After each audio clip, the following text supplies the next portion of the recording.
This is Solidarity News on Radio Labour. This is a Radio Labour report recorded on Wednesday, December 2nd, 2020. I'm Mark Boulanger. Unions in Europe have won a major victory in their fight to have water and sanitation recognized as a human right for all citizens. There are 9 million people in the EU who do not have affordable access to potable water. The fight has been led by the European Federation of Public Service Unions, which operates under its acronym EPSU. To find out more about the initiative, I talked to Pablo Sanchez. Mr. Sanchez is EPSU's spokesperson. I talked to him on the day that the European Parliament addressed the issue.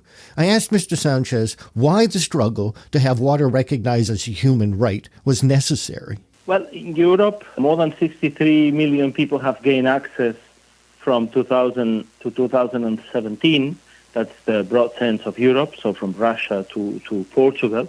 But according to the WHO, there's still 60 million people who still lack access to the basic drinking water, and more than 31 million who need basic sanitation. And within the European Union, the figures are 9 million still do not have access to drinking water. And, I mean, one person is too many, but 9 million is certainly a figure that is worth fighting against, and for EPSU to campaign to promote the human right to water for every single citizen. 9 million people without potable water in the European Union is a lot of people. Why has this happened? Well, the statistics did ignore them for decades. And then with the 2008 economic crisis, the number of people who could not afford the rising costs of water and housing and electricity and so on, and the fact that there was a higher number of unemployed, meant that many joined that group of vulnerable consumers, as they like to call them in the European Union, and we reached that level. That includes documented migrants, it includes minorities such as the Roma community, but includes also many thousands of citizens who basically were cut by private multinationals that operate the water services because they could not afford paying for the water bills. EPSU has been running a campaign to have access to water and sanitation recognized as a human right, and the European Parliament has taken up the issue. What is the latest news on this? Yes, today the European Parliament actually voted a resolution in the frame of a piece of legislation called the Drinking Water Directive, in which they do a direct reference to our campaign that we launched in 2012. So it's been 8 years since we've been promoting and campaigning for the issue of universal access in that sense in the European Union.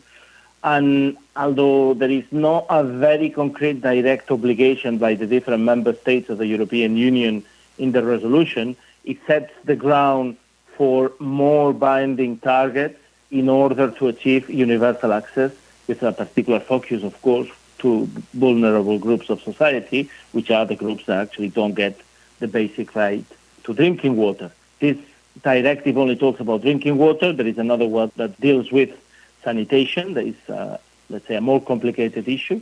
But at least today, what we have is a little step in the right direction by the European Parliament, and in due course, this will become legislation, so within a few weeks. We say that our campaigning has transformed into something concrete for those 9 million people who do not have access, and for those that actually risk to lose their access, particularly in the times where the economic crisis is looming again. So what's the next step in the campaign? Well, what we had done in the last few years before the vote in the European Parliament is ensure that the universal access happens at a local level. So basically what EPSU and its affiliates and our allies at the national and local level, what we do is we campaign at the European level, but we also do it at the local and national level. So we would like to see more referendums and more votes in the national parliament in order to get water recognized as a human right in the constitution of as many countries as possible. And that's it. International labor news you can use. I'm Mark Boulanger. Thank you for listening. And remember, it's all about global solidarity.